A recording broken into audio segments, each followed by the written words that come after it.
ದರ್ಶನ್ ಪ್ರಕರಣದ ಬಗ್ಗೆಯೂ ಕೂಡ ದೊಡ್ಡ ಮಟ್ಟದ ಚರ್ಚೆ.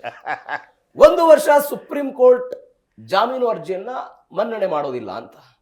ನೋಡಿ, ನಾನು ದರ್ಶನ್ ಲಾಯರ್ ಅಲ್ಲ. ಓಕೆ ಅದರಲ್ಲಿ ಪವಿತ್ರ ಗೌಡಗೆ ನಾನು ಟ್ರಯಲ್ ಲಾಯರು. ಓಕೆ ನಾನು ಬೇಲ್ ಪಿಟಿಷನ್ ಹಾಕಿಲ್ಲ. ಹ್ಮ್ ಸೊ ದರ್ಶನ್ ಬಗ್ಗೆ ನಾನು ಹೇಳಿದರೆ ತಪ್ಪಾಗುತ್ತೆ. ನನಗೂ ಓಕೆ, ನೀವು ಒಂದು ಲೀಗಲ್ ಕ್ವಶನ್ ಕೇಳ್ತೀರಾ. ಸುಪ್ರೀಂ ಕೋರ್ಟಲ್ಲಿ ಆದೇಶ ಆಗಿದೆ. ನನ್ನ ಪ್ರಕಾರ ಅದು ಗುಡ್ ಆರ್ಡರ್. ಈಗ ಟನಲಲ್ಲಿ ಇದ್ದರು, ಕತ್ಲಲ್ಲಿ ಇದ್ದರು, ಬೆಳಗ್ಗೆ ಕಾಣಲಿಲ್ಲ, ಈಗ ಬೆಳಗ್ಗೂ ಕಾಣ್ತಾ ಇದೆ. 1 ವರ್ಷ ಆದರೆ ನೀವು ಬೇಲ್ ಪಿಟಿಷನ್ ಹಾಕಿ ಎಂದು ಸರ್ವೋಚ್ಚ ನ್ಯಾಯಾಲಯ ಹೇಳಿದೆ.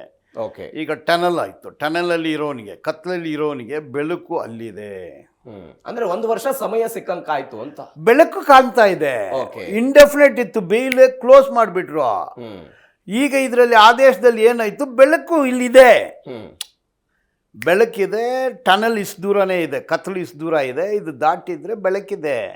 Okay so it is a good order, bad order ಅಂತ ಹೆಂಗೆ ಹೇಳ್ತಾರೆ? ಬಟ್ 1 ವರ್ಷಗಳ ಕಾಲ ಅನಾರೋಗ್ಯ ಸಮಸ್ಯೆ, ಈ ಹಿಂದೆ ಅವರು ಬೆನ್ನು ನೋವಿನ ಕಾರಣಕ್ಕಾಗಿ ಜಾಮೀನನ್ನು ಪಡ್ಕೊಂಡು ಆ ಸಾಧ್ಯತೆಗಳು ಇರುತ್ತಾ? ಇಲ್ಲ, ಬೆನ್ನು ನೋವು ಒಂದು ಹೇಳಿ ಒಂದು ಇಂಟ್ರೀಮ್ ಬೇಲ್ ಸಿಕ್ತು, ಅದು ಪರ್ಮನೆಂಟ್ ಬೇಲ್ ಅಲ್ಲ. ಓಕೆ, ತದನಂತರ ಪರ್ಮನೆಂಟ್ ಬೇಲೇ ಆಯಿತು.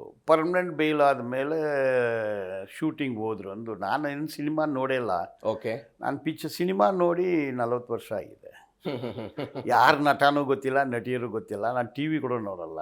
ಓಕೆ, ಸೊ ಅವ್ರೇನೋ ಪಿಕ್ಚರ್ ಮಾಡಿದ್ರು, ಅದೇನೇನೋ ಮಾಡಿದ್ರು. ಕರ್ನಾಟಕ ಸರ್ಕಾರ ರುದ್ರ ಅನ್ನೋ ಒಂದು ಸೀನಿಯರ್ ಮೋಸ್ಟ್ ಅಡ್ವೊಕೇಟ್, ಅವರೆಲ್ಲ ಪರ್ ಅಪಿಯರೆನ್ಸ್ಗೆ ಇಷ್ಟು ಲಕ್ಷ ಅಂತ ಚಾರ್ಜ್ ಮಾಡೋರು.